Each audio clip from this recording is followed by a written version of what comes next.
De tout temps, les hommes ont eu ou auront un désir commun, l'ardent désir d'être heureux. Ils reçoivent favorablement tout ce qui leur procure du plaisir et délaissent ce qui, par contre, les rend tristes. Mais comment se fait-il que cette quête du bonheur n'ait jamais pu aboutir? C'est parce que, pour être heureux, il y a une condition.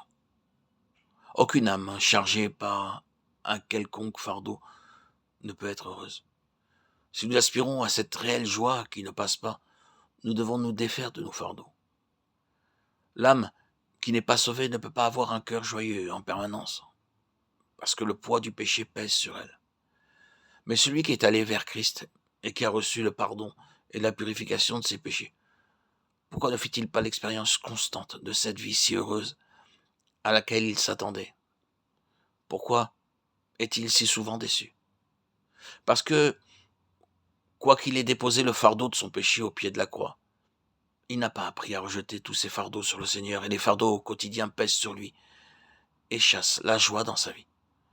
Le chrétien doit être soulagé de toute anxiété pour expérimenter la joie, afin que le nom qu'il porte ne puisse pas être blâmé. Nous devons admettre qu'une vie sans joie n'est pas la volonté de Dieu pour son peuple. Toutefois, combien expérimente une vie véritablement joyeuse? Dans sa parole, il apporte une claire réponse à ce problème. Lisons attentivement une phrase après l'autre. Les quelques versets que nous avons choisis pour notre méditation est Philippiens chapitre 4, versets 4 à 7. La première phrase de ce passage est celle-ci: réjouissez-vous toujours dans le Seigneur. Remarquons de prime abord qu'il s'agit d'un commandement de Dieu. Dieu a-t-il jamais commandé une chose qu'il nous soit impossible d'observer? Jamais. Le seul fait d'un commandement divin prouve que l'obéissance est toujours possible. Remarquons aussi que Dieu nous demande non seulement de nous réjouir, mais aussi de le faire sans cesse. Si quelqu'un adore une idole, aussitôt nous reconnaissons qu'un commandement de Dieu a été enfreint. Mais si un de ses enfants manque de se réjouir, pourquoi donc n'avons-nous pas la même réaction? Car cela est également une enfreinte à l'un de ses commandements, puisque Dieu veut que nous soyons toujours dans la joie. Tout ce qui porte atteinte à son commandement est une désobéissance manifeste, et nous devons honnêtement le reconnaître. Nous pouvons bien sûr nous dire que la joie n'est pas une chose qui puisse se commander. Si nous sommes misérables, nous ne pouvons pas nous forcer nous-mêmes à nous réjouir. Non, nous ne pouvons pas produire la joie, mais nous pouvons cependant trouver beaucoup de raisons d'être misérables. Une mauvaise santé, des enfants réfractaires, des pressions dans le travail.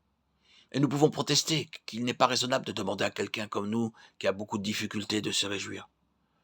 Dieu sait qu'il n'est pas possible pour la nature humaine de se réjouir dans l'adversité. Mais ce qu'il attend de nous, ce n'est pas que nous puissions dans nos ressources naturelles pour nous réjouir, ni de le faire en raison des circonstances favorables, mais que le motif de notre joie soit dans le Seigneur.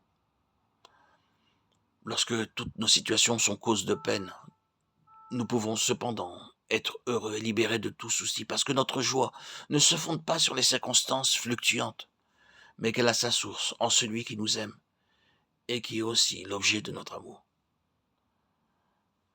En raison de notre tempérament instable, un jour conscient de son amour et le jour d'après l'oubliant, Paul réitère à nouveau son exhortation. Je le répète, réjouissez-vous. Dieu doit avoir un peuple joyeux. C'est pourquoi il accompagne sa parole d'un commandement et qu'il insiste aussi sur une constante obéissance.